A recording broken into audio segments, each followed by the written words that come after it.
Olá pessoal, bem-vindos à segunda parte da aula de sistemas computacionais. A gente vai falar agora então, falamos na primeira parte dos sistemas, o conceito de sistemas, a ideia é que sistemas realizam uma determinada função, né, e você tenta caracterizá-la como uma caixa preta, tá? E a partir dessa caixa preta tentar realizar umas medidas, ou caracterizar não só a sua função, mas também algumas medidas de desempenho e de confiabilidade. Nós vimos os principais parâmetros, né, que caracterizam o desempenho de um sistema: capacidade, eficiência, eficácia, tempo de resposta, tá? Além das características importantes, que é a relação desses sistemas com o comportamento em falha, ou seja, seus índices de confiabilidade, de disponibilidade, taxa de falhas e reparo, entre outras caracterizações da confiabilidade desse sistema. Tá ok? Bom, a aula de hoje a gente vai continuar vendo essa parte de sistemas, agora com enfoque de sistema de informação ou sistemas computacionais. Na sua essência, é um sistema de informação, tá? Mas no nosso caso, como a gente está usando o computador para implementar esse sistema de informação, sistema de informação ou sistema computacional acaba virando sinônimos, tá? E essa é a abordagem que iremos fazer, tá? Mas antes, deixa eu tentar, antes que eu esqueça, né, deixa eu comentar algumas coisas importantes em relação ao ECE, tá? Essa é a nossa última aula, né? Quer dizer, tem a segunda parte e tem a terceira parte ainda, mas nessa última aula dessa semana a gente vai ter um exercício nesta quinta-feira, como sempre, tá? Mas depois, a próxima semana a gente não sabe quando vai ser, porque é a semana reservada para a prova presencial. A prova vai valer, como eu tinha comentado, né? Vai valer 50% das notas, enquanto que o exercício e as listas irão completar outros 50% da nota, tá ok? Agora, uh, eu estou para publicar, né, assim que vocês terminarem de entregar a lista, a gente publica todas as notas que vocês têm acumulado, tá? E a prova presencial a gente não sabe ainda exatamente quando vai acontecer. Vai depender do andamento dessa quarentena e talvez demore bastante até a próxima, quer dizer, até termos uma oportunidade de realizar essa prova, tá ok? Bom, então vamos lá. Então, comentando o que é um sistema de informação ou sistema computacional, tá aqui. Bom, é um sistema, né? É um sistema de informação, mas é um sistema. Então, é características de um sistema. Tem uma estrutura interna formada por partes e interações, realiza uma determinada função e interage com o ambiente externo através de interfaces. Então, um sistema de informação, ele vai trabalhar com informação, tá? Gerar informações, ou basicamente processar, transformar informações, armazenar informações, né? Lidar com informações. E as partes, né, de um sistema de informação não é só o hardware, quer dizer, fisicamente falando, e não é só o software, né, que são programas, são os dados, são os protocolos, tudo isso compõe o software, né? O hardware é processamento, armazenamento, comunicação, né, memória, assim por diante. São os elementos que compõem o hardware. Mas além desses dois, que são clássicos, né, tá, compõe também no sistema de informação pessoas, tá? Então, qual é o papel das pessoas? Tá? Então, o sistema de informação é um sistema, né, formado por hardware, software e pessoas que interagem entre si e tem como função tratar e gerar informações, interagindo com o ambiente através de interfaces de troca de informações, né? Interfaces, tá, que fazem inclusive conversões analógicas digitais, mas são interfaces de captura, de interface de aquisição, né?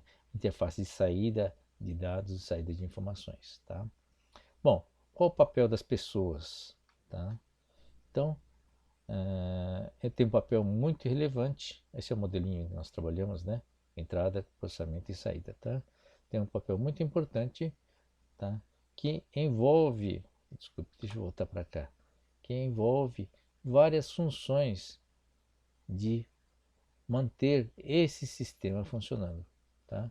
Não só os operadores e programadores do software, né, e pessoal que vai fazer a manutenção desse hardware, implantação desse hardware, mas também os usuários, né, através dessa interface também constituem parte desse sistema, desse software, tá? Porque muitas vezes o sistema de informações está num contexto, né, junto ao ambiente externo, ele interage com o ambiente externo para gerar um determinado serviço.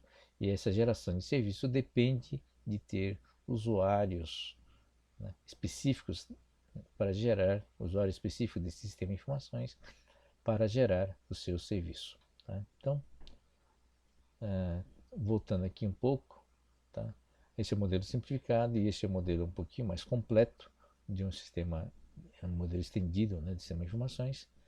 Né? A gente não pode esquecer que é só o processamento, nós também temos o armazenamento. Não sei se vocês lembram do exemplo do estagiário, né? E aqui também, destaque também os processos realimentados que são típicos, né, de sistema de informações, tá? Essa realimentação tem um papel muito importante, viu, gente? A gente vai explicar mais à frente. Bom, tá aqui, né, as pessoas como elemento funcional, né, para gerar procedimentos de operação desses sistemas, tá? Compreender e obter informações, desculpe, né? Ele tem um papel, né? Executa uma caixa preta também, né? Tem a entrada, que é entender, processar informações para o software e para o hardware, né? Avaliação e tomada de decisões e execução de procedimentos e realimentação realizados dentro do âmbito de uma parte do sistema de informação ou sistema de um sistema computacional, tá? Então, a gente não pode esquecer o papel muito importante das pessoas aí, tá? Tá aqui, como usuários, como operadores, administradores do sistema, analistas e programadores, tá? Então, tem toda essa caracterização desse profissional na forma de cargo para realizar um papel dentro de um sistema de informação ou um sistema computacional, tá? Bom, agora a gente vai ver, discutir o conceito da computação. Não é uma discussão do computador, tá? Mas o conceito, a ideia do que é computação. Bom, o que vem a ser a computação? Tá? As suas origens, né, da ideia, ela é muito antiga, na verdade, né, se você analisar do seu ponto de vista conceitual. Tá? Então, nós temos aqui um primeiro processo. Né? Começa basicamente com Pascal, Leibniz, que são calculadoras, desenvolveram calculadoras, máquinas de calcular mecânicas, né? Tá? Máquinas de somar e de multiplicar mecânicas baseadas em engrenagens. Mas o primeiro que teve uma ideia de uma calculadora programável foi um sujeito chamado Charles Babbage, tá? Em inglês, que concebeu em 1822 uma máquina, né, mecânica que fazia as operações de soma e subtração, né, e executava um algoritmo. A ideia era produzir tabelas, né? Você coloca uma equação simples e aí ele começa a gerar, imprimir tabelas, tá? Usando engrenagens. A partir daqui ele teve uma ideia de criar uma máquina, né, um pouquinho mais completa, aliás, 100% mais complexa, né, que envolve multiplicação e divisão, programável, né, ou seja, ele conseguia colocar uma equação dentro dessa máquina de uma forma programada, tá? Memória, tá? Com várias posições de armazenamento, tá? Ele chamou de máquina analítica, tá? A máquina diferencial foi construída, mas essa máquina analítica, apesar do financiamento que ele conseguiu ter, né, ele nunca conseguiu implementá-la. Era muita coisa, era muito sofisticado para a mecânica da época, tá? Quem trabalhou com o Babbage, né, nessa época foi uma pessoa chamada Ada Augusta Lovelace, tá? Ela é filha de um poeta famoso, tá? Mas é considerada a primeira programadora, né? Porque ela concebeu a ideia de programação a partir dessas características de programação, de ser programável, né? Dessa máquina ser programável. Então ela foi uma programadora, concebeu algumas ideias em cima de programação, em cima de uma máquina que nunca existiu, tá? Então a ideia também era usar cartão, está aqui o esquema dele. Então era programado através de cartão. A ideia de cartão de papel perfurado foi criada por um sujeito chamado Jacquard. Jacquard criou uma máquina que usa o cartão perfurado para programar um tear, né, que fazia aquelas combinações de fios de cores diferentes de uma forma automática. Tá? Então ele usava cartão para fazer essas combinações, para acionar essas combinações de cores, fios coloridos para criar o tecido. Tá? Então a ideia de cartão perfurado foi aproveitado pelo Babbage para construir, para usar como entrada tanto de dados como de programas para aquilo que chamou de máquina analítica, né? Que basicamente tem essas partes, ele chamou de moinho, né? A parte que realiza, a conjunto de engrenagem que realiza as operações, tem a parte de armazém, que armazena as informações, desculpe, os dados, né? Os números decimais, são 1000 números de 50 dígitos cada um, e a saída impressa, tá? A máquina que imprimia a saída. Então, basicamente, o cartão controlava, né, as ações dessa engrenagem, a parte de operações, soma, subtração, multiplicação e divisão, controle de entrada e saída no armazém, né, e controle de saída, controle de dados para a saída. Tá? Bom, o que a ADA, né, criou, na verdade, em termos de concepção de programas, né?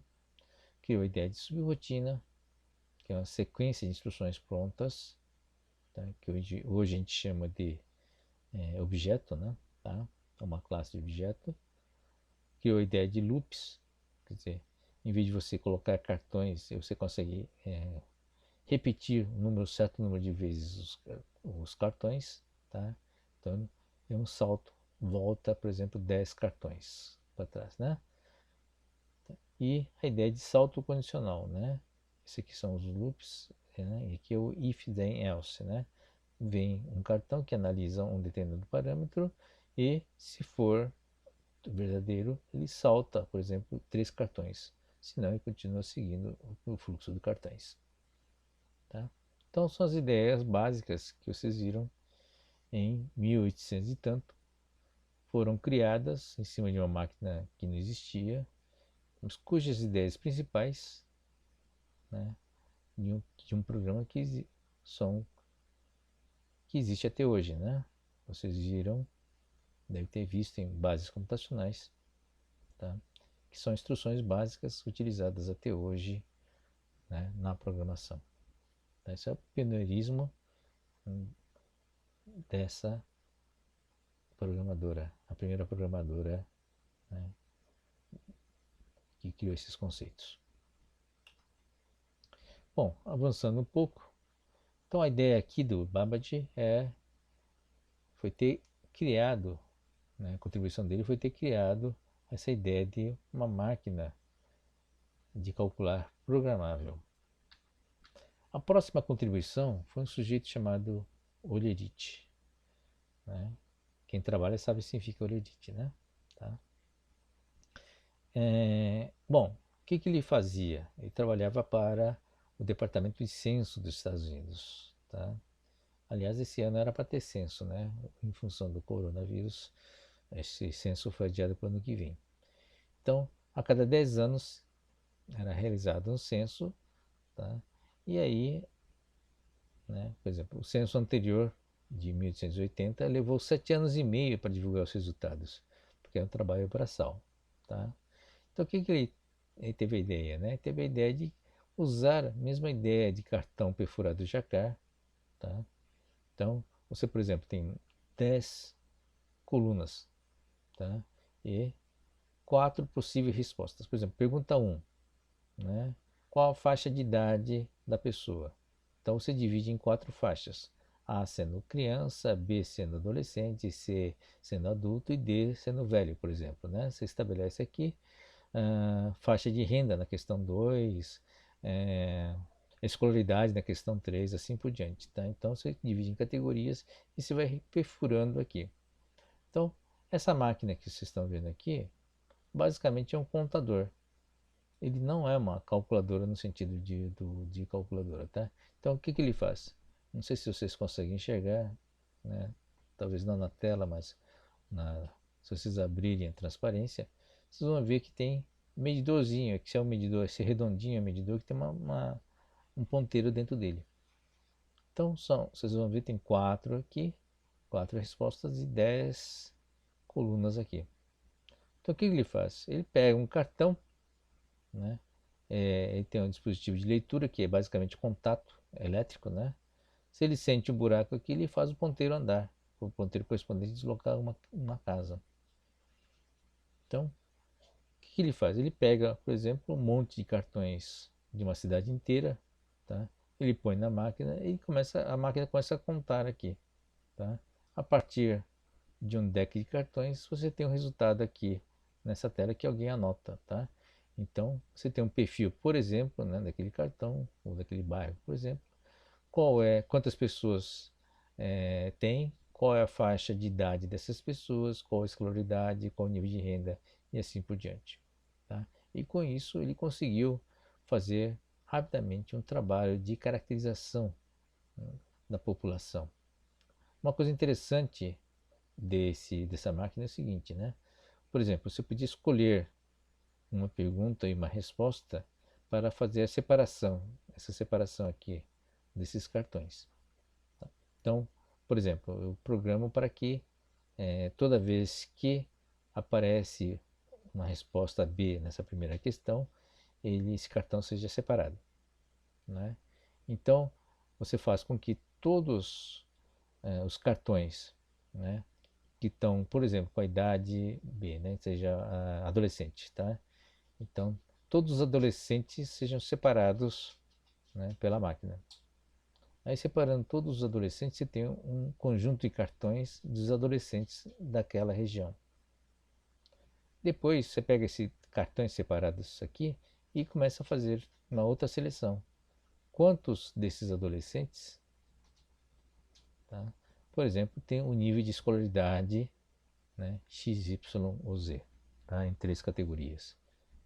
No fundo, o que significa isso? Significa que está respondendo uma determinada pergunta, né?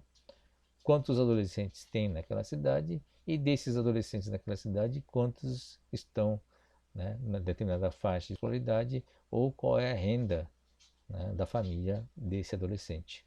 Daí começa a poder fazer uma análise qualitativa, né, da situação econômica e social daquela comunidade. Tá? Então, ele está respondendo uma determinada questão. Então, essa é uma função de processamento de dados, uma função de análise de dados que é diferente dessa função, né, de uma calculadora programável. Tá? Então, o que é essa máquina de Duradit? É uma máquina de processamento de dados. Tá? Então, é um conceito diferente, distinto, né, de uma calculadora programável. Então, o Roderich fundou uma empresa que veio depois vir ser conhecida como IBM. Tá, ok? Então, só para vocês terem uma ideia, né, da importância dessa descoberta.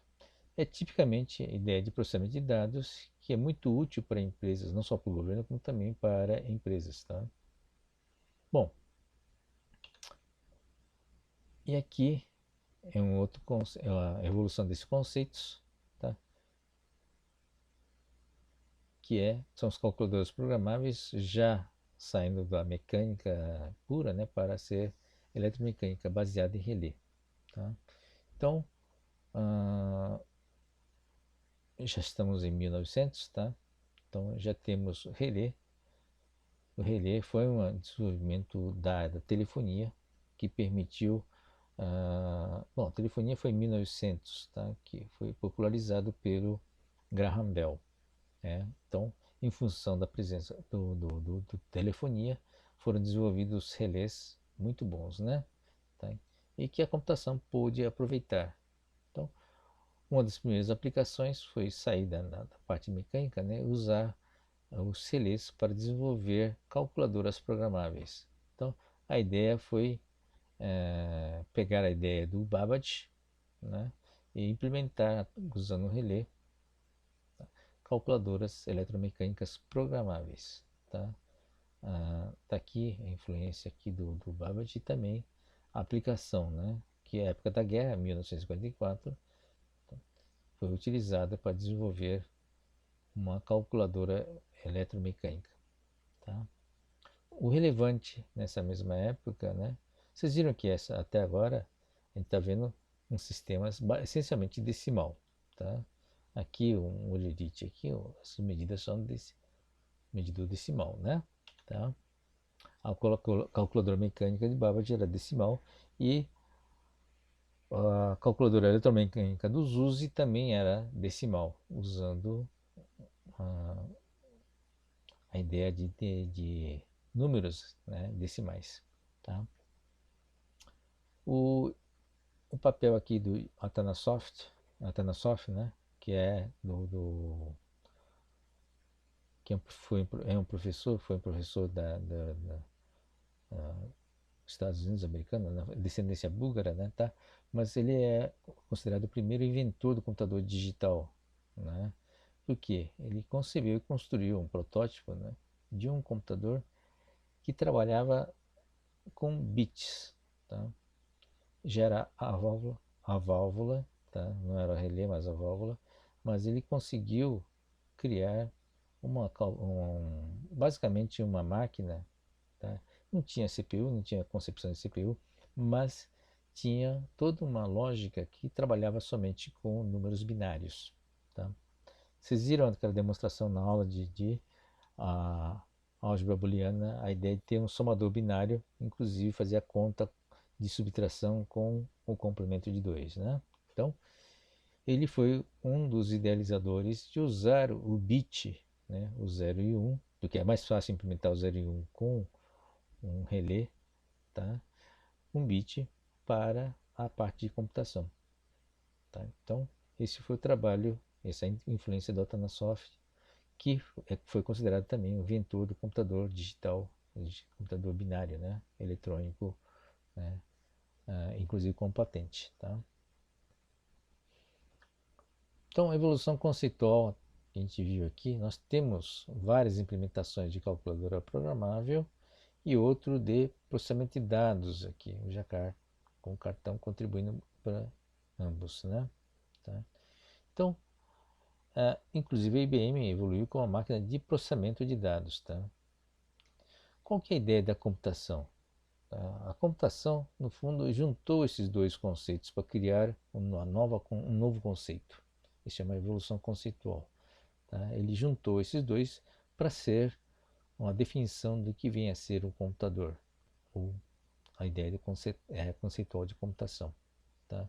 Foi um trabalho de um pioneiro chamado Alan Turing, tá? Que é a partir da, a, é, do trabalho dele na Turing Machine, né? A máquina de Turing, ele criou a base teórica, né? Deu o conceito de algoritmo e do que vinha a ser computação, tá? Que no fundo unificou as ideias aqui, né? A partir de algoritmo eu consigo implementar tanto uma calculadora programável como realizar um trabalho, uma função de processamento de dados. E esses junção desses conceitos, quer dizer, uma máquina que manipula dígitos ou manipula informações, bits, né, a partir, usando algoritmo, usando um procedimento pré-estabelecido, pré-programado, ele chamou isso de computação, tá? E fundou as bases teóricas, né, tá, da computação. Bom, Turing tem todo um histórico, né, de ter participado na Segunda Guerra no trabalho de decodificação do Enigma, que é o código alemão. Tá? Nesse esforço de decodificação foi criado também o primeiro computador, a válvula, né? É considerado o primeiro computador, porque aplica já o conceito de computação, não é só uma calculadora, não é só uma calculadora programável, nem só uma máquina de processamento de dados, uma máquina que chama de Turing completa, tá? É, na implementação desse computador chamado Colossus, tá? Que foi desenvolvido para, é baseado em válvula, tá? Foi criado para auxiliar no processo de decodificação do Enigma. O Turing participou, né, não na construção, mas no uso desse aparelho, mas antes disso ele já estava usando um outro dispositivo eletromecânico, não era o Colossus, um dispositivo eletromecânico que ele tinha inventado para fazer essa decodificação. Tá? Bom, o Colossus foi um esforço da Inglaterra e o ENIAC, que é o mais famoso, né, foi um esforço americano. Tá? O ENIAC é muito mais famoso, por quê? Tá? Porque teve a sorte de ser finalizado depois da guerra, 46, a guerra acabou em 45, né? Tá? Então, o ENIAC também é um computador criado para o exército americano. Esses são os dois projetistas, o Mauchly e o Eckert. Tá? Os dois foram projetistas e construtor do ENIAC. Depois eles vieram fundar uma empresa chamada Univac para comercializar o computador à válvula. Tá? Bom, a sorte do ENIAC que ficou pronto depois da guerra. Tá? Então eles não puderam utilizar a máquina do ponto de vista acadêmico e comercial. Enquanto que o Colossus, como ele foi utilizado durante a guerra, ele ficou sob sigilo, inclusive o Turing, né, durante 10 anos. Quer dizer, nesse período todo, né, ninguém soube da existência do Colossus. Por isso, muitos autores até hoje falam que o primeiro computador construído, né, computador eletrônico construído foi o ENIAC. Tá? Então, essas são as características do ENIAC. O von Neumann, esse cara é realmente um gênio. Tá? Ele fez grandes contribuições para a matemática. O papel dele nesse projeto do ENIAC foi ser um consultor. Ele trabalhava para o exército, né? E ele supervisionou a construção do ENIAC. Não contribuiu na sua construção, mas foi o supervisor pelo Exército, né, que foi o contratante, lá do contratante, para o projeto do ENIAC e escreveu os primeiros papers, né, por isso que ele acabou levando a fama da arquitetura von Neumann. Mas ele, por si só, ele é uma pessoa fantástica, né, ele foi um gênio precoce, né, com grandes contribuições na área da matemática. Tá? Bom, um pouco de história, né? E aqui vem a evolução que é tecnológica, tá? Vocês conhecem as gerações, podem reparar que nem a primeira geração é a válvula, né? Nem os relés, né, eletromecânicos, nem as engrenagens do Babbage fazem parte da primeira geração dos computadores, porque eles não trabalharam com o conceito de computador, né? Então, é considerado computador somente já com as válvulas, tá? Então, o ENIAC e Colossus são considerados a primeira geração, os primeiros computadores construídos, tá? E assim tem, né, no espaço de quase 40 anos aqui, a evolução tecnológica, né, desses dispositivos. A primeira geração utilizou válvula, que foi desenvolvido pela indústria de rádio. Depois transistores também, que foi desenvolvido principalmente para aplicações de eletrônica analógica, tá? E os circuitos integrados também, tá? Os primeiros circuitos integrados foi para a indústria eletrônica. Somente essa geração, a quarta geração, né, de VLSI, que a gente pode considerar que é uma tecnologia puramente dedicada para computador. Tá? Foi uma tecnologia que foi desenvolvida e custeada pela computação. Tá? Então essas 4 gerações são o início, né, da computação, sob o ponto de vista de tecnologia. Sob o ponto de vista conceitual, nós temos essa evolução que nós vimos aqui, né? Tá? A evolução é a junção de uma calculadora programável com o conceito de processamento de dados. A partir de 40, a gente vai ver também, né, a evolução conceitual da própria computação.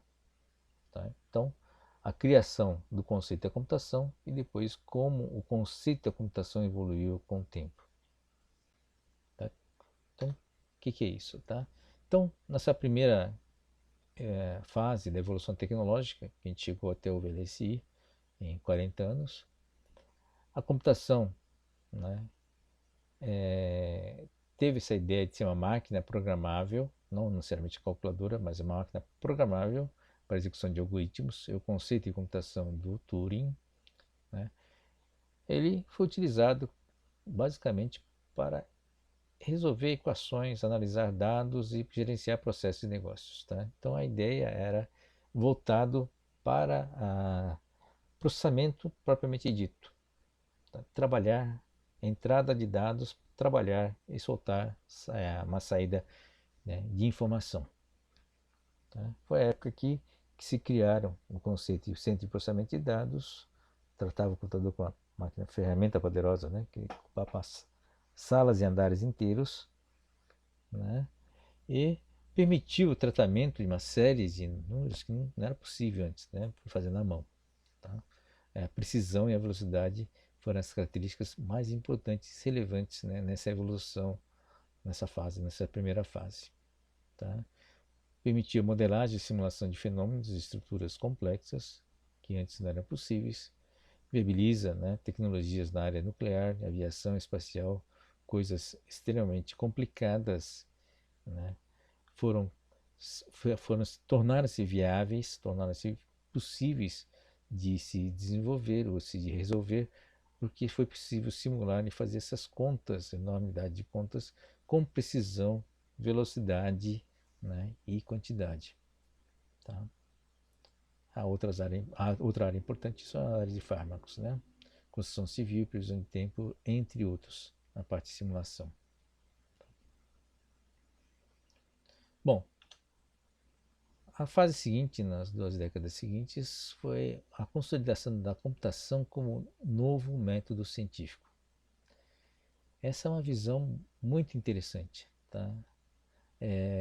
Esse autor aqui, o Ken Wilson, tá, foi um dos primeiros a afirmar que a computação se tornara o terceiro pilar da ciência, juntando-se às tradições da teoria e o experimento. A gente viu nas primeiras aulas, né, o papel da teoria e o experimento. Tá? Você utiliza, né, essa é uma base da ciência, você usa a teoria para fazer manipulação simbólica e o experimento para ser manipulação real, para você testar, né, hipóteses e comprovar, comprovar e desenvolver conhecimento. Tá? Então esse é um dos pilares da ciência, aliás, 2 pilares da ciência, e o computador veio a ser o terceiro pilar.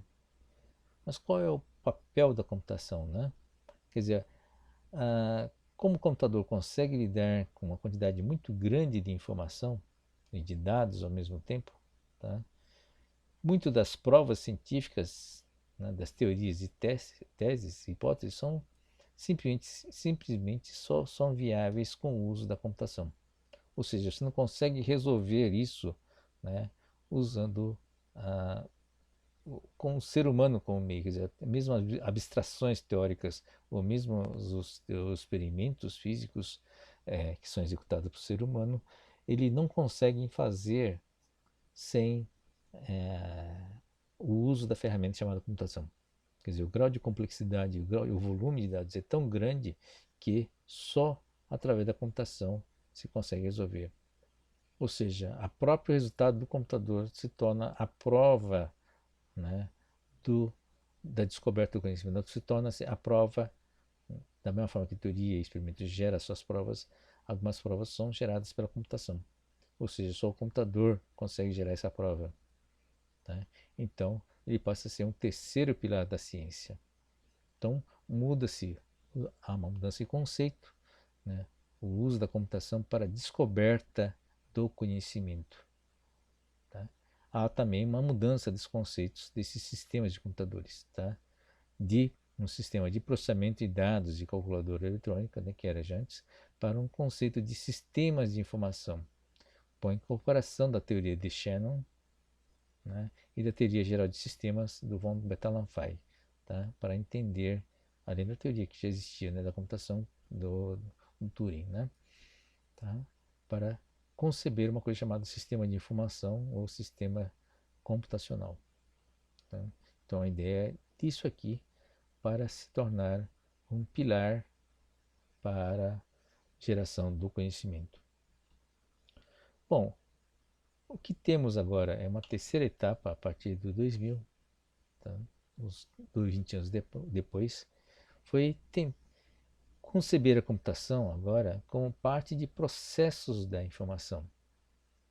Tá? Então, aqui, esses dois fases aqui, tá? Dos primeiros 40 e depois dos 20 anos seguintes, você ainda está entendendo o computador como sendo um processo interno. É alguma coisa que realiza, né, através dos processos internos dentro do computador para gerar um resultado. Aqui, a partir de 2000, há uma visão da computação como parte de um processo, quer dizer, ele é parte de um ecossistema de informação e ele é parte desse ecossistema e com um papel relevante dentro desse ecossistema. Tá? Então, ele começa a ser encarado como um sistema, componente de um sistema, né, sistema dentro do sistema, tá? Que ele não somente é responsável para a geração da informação, mas ele é responsável com o comportamento dentro de um processo maior, tá? Integrado, interagindo com outros. Tá? Da mesma forma que outros processos existentes, né? Tanto naturais e artificiais, que envolvem a informação. Alguns exemplos, por exemplo, o DNA, tá? Ele não tem um papel só de codificador de informação, ele consegue processar, como nós vimos nas aulas passadas, né? Ah, o Richard Feynman, né, Nobel de Física, famoso também, demonstra que nas teorias, né, de eletrodinâmica de quantum, tá, que essa eletrodinâmica é um método computacional da natureza para combinar as interações entre as partículas quânticas, né, que são as bases das partículas, assim por diante. Tá? Então existe uma lógica em um método computacional que realiza essas combinações e constitui também um método computacional. O que quer dizer essas áreas, tanto da biologia como da física? Né? Que existem coisas naturais, processos naturais de fluxo de informação, onde você pode entrar no meio como parte de um processo de geração e geração e interação. Tá? Então a palavra-chave aqui é o computador como parte de um processo, como parte de um processo muito maior dentro de uma estrutura. Então, qual seria o papel da computação dentro de uma sociedade, por exemplo?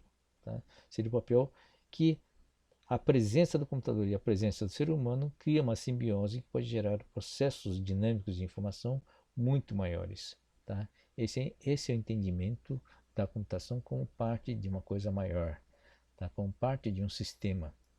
Então, portanto, deverá, como ele é parte ativa dentro da sociedade humana, ele passa a ser um elemento, né, um personagem ativo, né, em todos os processos humanos, né, na economia, na saúde, né, nos sistemas de educação, assim por diante. Tá? Isso a gente está vivendo isso, né?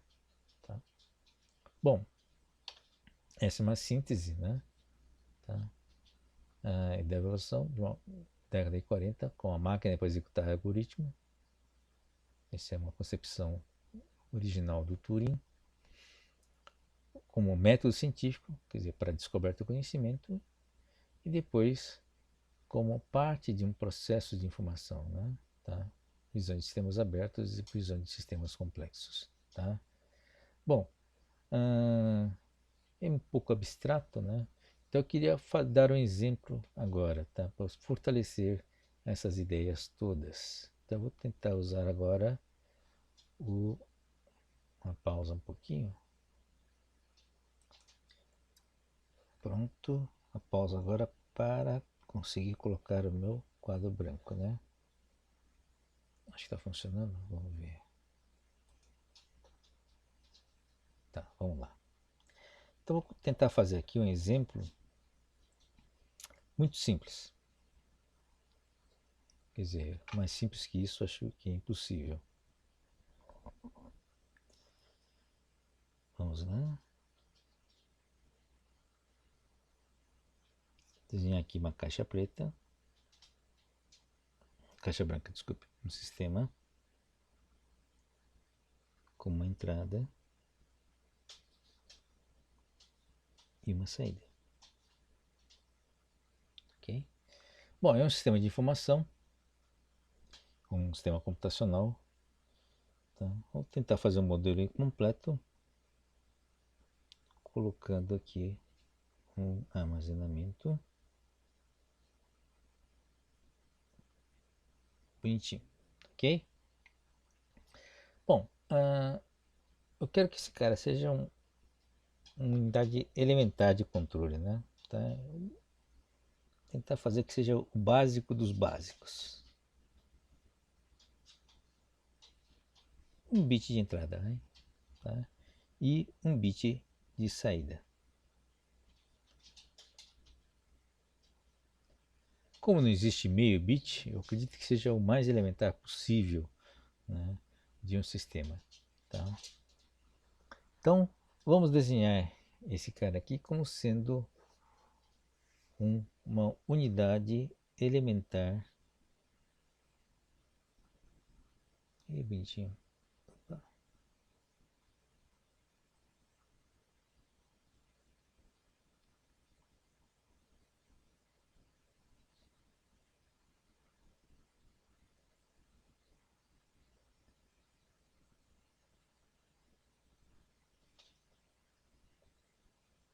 Tá ok. Unidade elementar.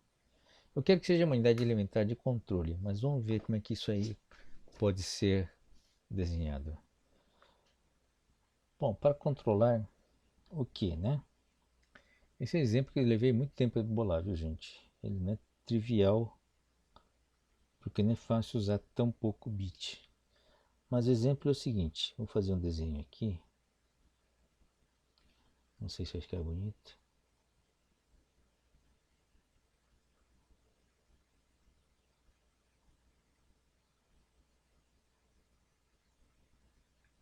Tá? Deixa eu tirar o mouse daqui, pronto.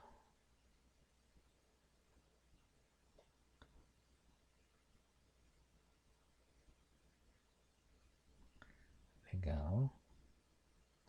Isso aqui é uma caixa d'água, tá?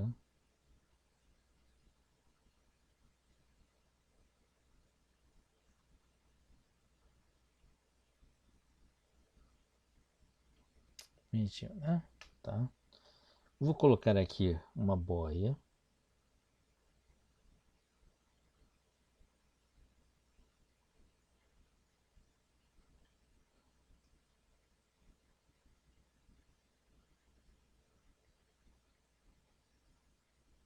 Tá?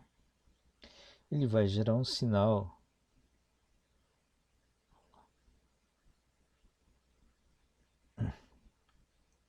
Deixa eu ligar aqui. Deu certo. Bom, um sinal para a minha caixa preta que está aqui, tá? Que tem até memória, armazenamento, tá? Tem uma boia que tem um bit em duas posições. Vai indicar só cheio ou não cheio. Podia ter uma boia embaixo, tá? Para indicar caixa vazia, mas aí precisaria de 2 bits. Então manter um bit só. Então, o que acontece? A água enche, empurra a boia para cima e vai indicar caixa cheia, tá? Bom, eu vou ter que usar, vou desenhar aqui um cano.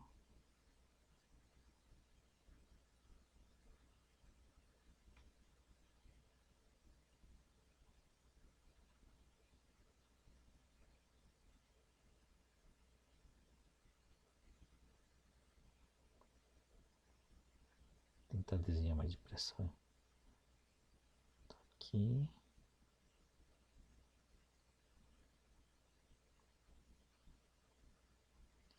Você desenha uma bomba.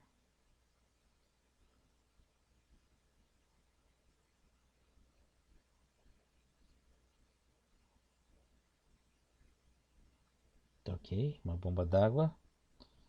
Entra água por aqui. E sai água por aqui. Tá bom? E claro, eu vou usar esse bit de saída para controlar a bomba. Liga ou desliga.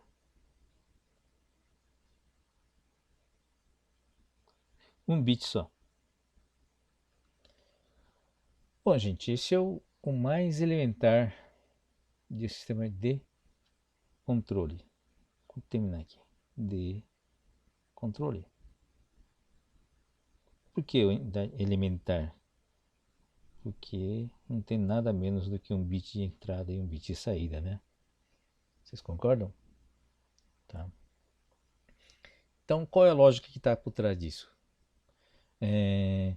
Quando a boia dá o não cheio, está aqui, não cheio, tá? Opa, deixa eu ver uma coisa.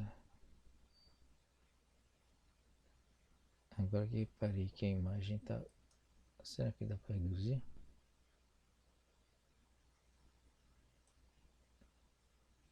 Ah, tá. Agora sim. Tá feio o desenho, né? Mas tá bom. Bom, tá aqui. Quando ele tá não cheio, ele liga a bomba, tá? Aí vai enchendo aqui, tá? A boia vai subindo, sobe até indicar cheio. Quando indica cheio, ele desliga a bomba. Então, se isso aqui for 1, isso aqui for 0, tá? Opa. Aqui, se não cheio, liga a bomba, né? Quer dizer, tem um 1 aqui, tá? Liga a bomba e 1 aqui. Não, aqui é 0. Deixa pra lá. Aqui é cheio, 1, desliga. Não cheio, liga. Portanto, a lógica é invertida, né? A saída, na verdade, a lógica que está sendo executada aqui é um no, é um not. Tá? Então, isso é uma execução de um algoritmo, né? Tá? Uma lógica de inversão simples. Aparentemente, por entrar um bit e sair um bit, a gente usa uma lógica simples mesmo, né? Mas vamos supor que a gente use aqui, no lugar de um inversor, na verdade um relé, bastaria um relé com contato normalmente fechado, né? Usando o contato normalmente fechado e depois abrindo com o normalmente desligado. Os relés têm dois contatos, normalmente aberto e normalmente fechado. Bom, um relé conseguiria fazer essa função, tá? Então, em vez de usar um relé, vamos usar um servidor, tá? O melhor servidor que a gente conseguir comprar, com 1 terabyte de disco talvez, né? E algumas dezenas de gigas de RAM. O que vocês acham? Usar um processador de última geração, um iCore 7 de 4 GHz de frequência, tá? Será que é um exagero? Só para fazer essa lógica, a entrada e saída vão continuar sendo um bit, tá?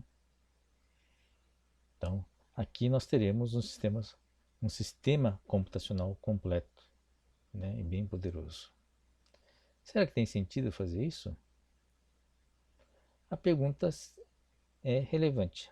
Pode parecer muito estranho, tá? Mas é uma questão relevante dependendo de como você encare essas funções que estão aqui, tá? Sem mexer no bit de entrada e bit de saída. Tá? Bom, por exemplo, tá? Vamos supor então que ele vai controlando isso, o computador, né, controlando isso. Toda vez que vem essa informação de a boia indicando não cheio, ele chega e aciona a bomba. Tá? Bom, como ele é preocupado com o desempenho, ele sabe também, ou pode até não saber, mas esse ato de ficar sempre ligando e desligando, porque o que acontece? Né? Há um consumo, a saída da água, né? Vai consumindo e logo depois a boia baixa, como não tem um indicador de nível baixo, assim que abaixa um pouquinho, né, esse nível da água, você já está ligando a bomba. Ou seja, essa bomba está sendo ligada toda hora, né? Liga, desliga em função dessa boia, tá? A vantagem é que a caixa fica sempre cheia, né? Tá? Ou quase cheia. Com o tempo, né, pelo número de vezes que essa bomba é ligada e desligada, tá, ele começa a entender, né, qual é o fluxo de saída da água. Tá? Tem horários onde ele liga e desliga mais vezes do que, por exemplo, no meio da noite. No meio da noite, de madrugada, ele enche e isso aqui fica cheio por boas horas, tá? Porque não tem ninguém consumindo essa água aqui. Imagine que seja uma caixa d'água de um condomínio, né, que tem todo um sistema com bomba, né, para colocar água aqui dentro. Então, ele começa a ver que, né, tem um período, ele começa a descobrir que tem um ciclo, né, de 24 horas. Ele pode não ter relógio dentro dele, né, mas ele tem uma base de tempo, porque é a base de tempo em que ele tem a velocidade de processamento que é constante. Tá? Então, ele pode ficar contando um tempo, por exemplo, uma variável, para saber, não precisa de nenhuma informação externa, para saber o andamento do tempo e começar a perceber que existe um ciclo aqui de uso dessa água. Ele pode pensar, o algoritmo que pode estar aqui pode começar a tentar otimizar esse liga e desliga, que é ruim, porque toda vez que você liga, você gasta energia, né? O ciclo de liga e desliga pode estressar os componentes mecânicos e o gasto de energia elétrica. Então ele pode, sabendo qual é o ritmo de consumo dessa água, ele pode tentar otimizar, né, esse ciclo de liga e desliga. Tá? Então ele vai começar a ligar, mesmo que a água baixa, tá? Ele não vai ligar, porque ele sabe qual é mais ou menos qual a média de consumo, só vai ligar quando ele achar que tem, né, uma caixa vazia. Como é que ele sabe quanto vazia ele ficou a caixa? Esse bicho sabe, tem como descobrir. Você liga a bomba e vê quanto tempo leva para essa boia acionar. Ou seja, quanto mais tempo demorar para essa boia a ser acionada, dizendo que está cheio, significa que essa caixa ficou mais tempo vazia. Não é isso? Então ele tem como saber, pelo tempo que a bomba ficou desligada, quanto tempo ou quanto foi o consumo, qual foi o volume de água que foi consumido naquele intervalo de tempo. Tá? Então, esse ritmo de consumo, né, no condomínio começa a ser descoberto, né, por esse sistema. Ao longo do tempo, né, ele começa a descobrir que existe um ciclo diário, tem horários que tem alto consumo, o pessoal que sai de casa de manhã, o pessoal que volta depois do trabalho para tomar o banho, tá? E à noite que quase ninguém consome água. Ele começa a descobrir outros ciclos, né? Tendo memória suficiente, ele começa a descobrir que existe um ciclo chamado semana, né? Que existe um, um consumo, um perfil de consumo ao longo do dia da semana e um outro perfil no fim de semana. E ele começa a perceber também que tem um ciclo chamado ano, né? Se tiver armazenamento por longo tempo, né? Ele de armazenamento de dados por um longo tempo e começa a fazer um levantamento, né, de volume de águas consumido ao longo dos anos. Ele começa a descobrir que existe um ciclo, né, no verão e inverno, ok? Olha, isso a partir de um único bit de entrada, gente, e um único bit de saída, tá? Então é uma realimentação, que existe um processo de realimentação externa, física, a partir do qual ele consegue começar a descobrir, por interagir com o ambiente, né, tá? Através desse único bit, ele começa a descobrir vários elementos, né, do perfil de consumo dessa água. Tá? Então, voltando nossa tela aqui, cadê?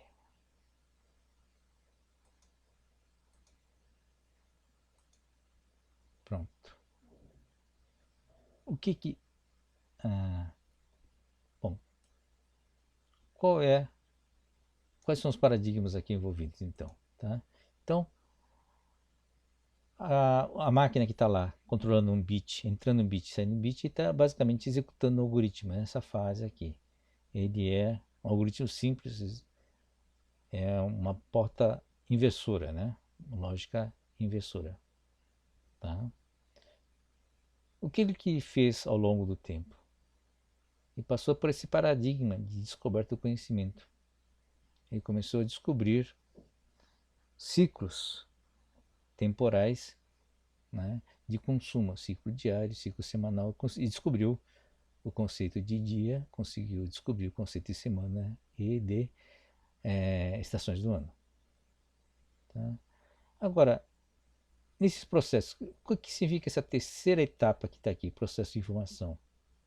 Tá? E qual seria o exemplo disso aqui? O exemplo disso aqui é quando você começa a ter um comportamento desse sistema. Vamos lá. Então, voltando para...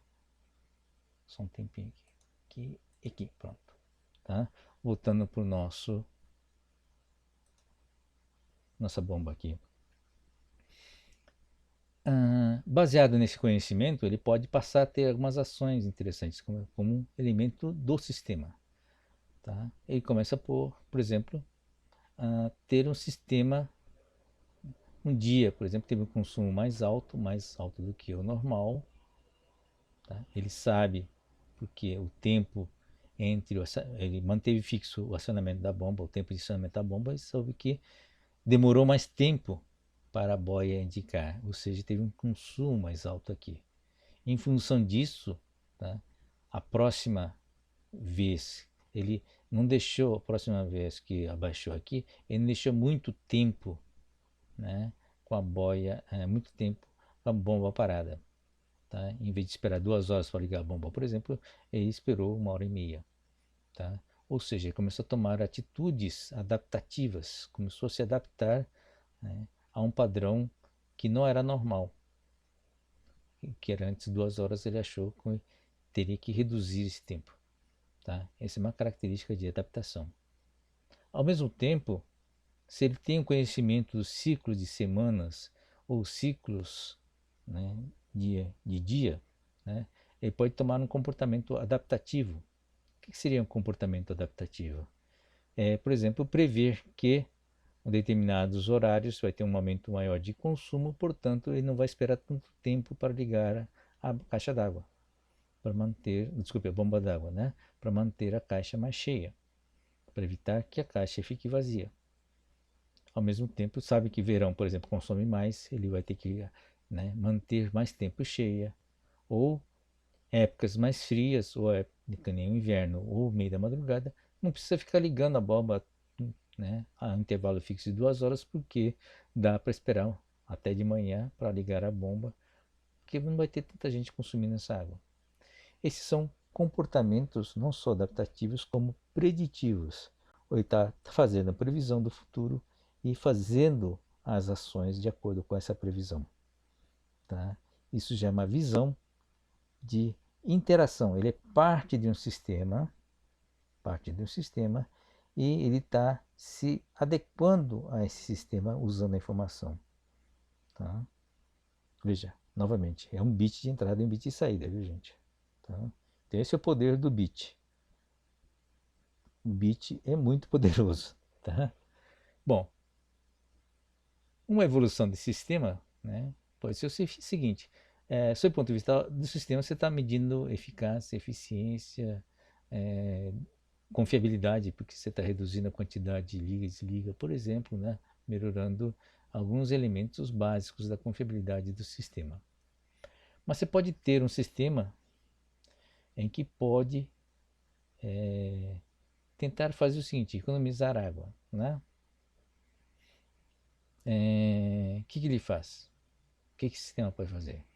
Ele pode começar, por exemplo, a fazer com que falte a água de uma forma proposital, tá? Ou seja, o que ele vai fazer? Vai deixar faltar água, as pessoas vão ficar preocupadas, né? Vai começar a economizar água e, aos poucos, ele vai administrando isso. Quanto tempo a pessoa aguenta ficar sem água, né? Como é que ele vai administrar isso ou criar uma rotina de enchimento de água onde as pessoas sabem que aquele horário tudo bem, dá para usar água com mais tranquilidade, mas outros horários não, né? De forma a você economizar o tempo de se ligar e desligar a bomba, né? E tentar reduzir, principalmente na horário de pico de consumo de água, reduzir a quantidade geral total de água consumida. Porque as pessoas começam a saber que caso, né, use bastante água naquele horário, a caixa vai esvaziar e não vai ter água na caixa e eles vão ficar sem água, ou vai acabar a água no meio do banho, tá? Então, o sistema passa a se comportar de forma a treinar o usuário da água para consumir menos água. Interessante, né? Então, o que está por trás disso? O que está por trás disso é que esse sistema aqui, ele não é fechado somente até aqui, tá? Ele descobriu a ideia de conceito de dia ou de semana, não é por causa somente da caixa d'água, é porque junto à caixa d'água, o sistema caixa d'água, existe uma coisa chamada condomínio, um sistema chamado condomínio, tá? E que o conceito, por exemplo, o dia é físico, né? O dia é determinado físico, mas a semana não. A semana é uma característica semanal, desculpe, cultural. Como é que ele descobriu uma característica cultural? Porque existem pessoas associadas à caixa d'água, existe um condomínio associado à caixa d'água, tá? Existe uma sociedade, né, amarrado a essa caixa d'água, através do qual ele conseguiu inferir ou deduzir, né, através de um único bit aqui de entrada, conseguiu deduzir que existe coisas, né, maiores ou conceitos maiores fora da caixa d'água, tá? Então, essa visão sistêmica, né? Essa visão de elemento processador que é parte de um sistema maior, que interage com esse sistema maior, que ele realiza tarefas no contexto desse sistema, no contexto da sociedade, tá? Então, voltando aqui na transparência, levou algum tempo. Cadê? Tá aqui, tá? Opa, voltando. Tá aqui, ó, processo de informação, né? A interação parte do fluxo de informação, visão de sistemas abertos e visão de sistemas complexos, tá? Então, é aqui a visão da caixa d'água com parte de um contexto maior, ok? Bom, acho que passamos de 1 hora. Então, essa foi a ideia geral, né, da evolução do conceito de computação. Espero que tenham entendido, né, que a partir desse contexto histórico, nós chegamos a um contexto, não é só um contexto tecnológico, tá? Então, a visão realmente de evolução conceitual, tá bom? É isso, gente. Assim terminamos essa parte. Agora vem a terceira e última parte da aula dessa semana, tá bom? Então, até mais.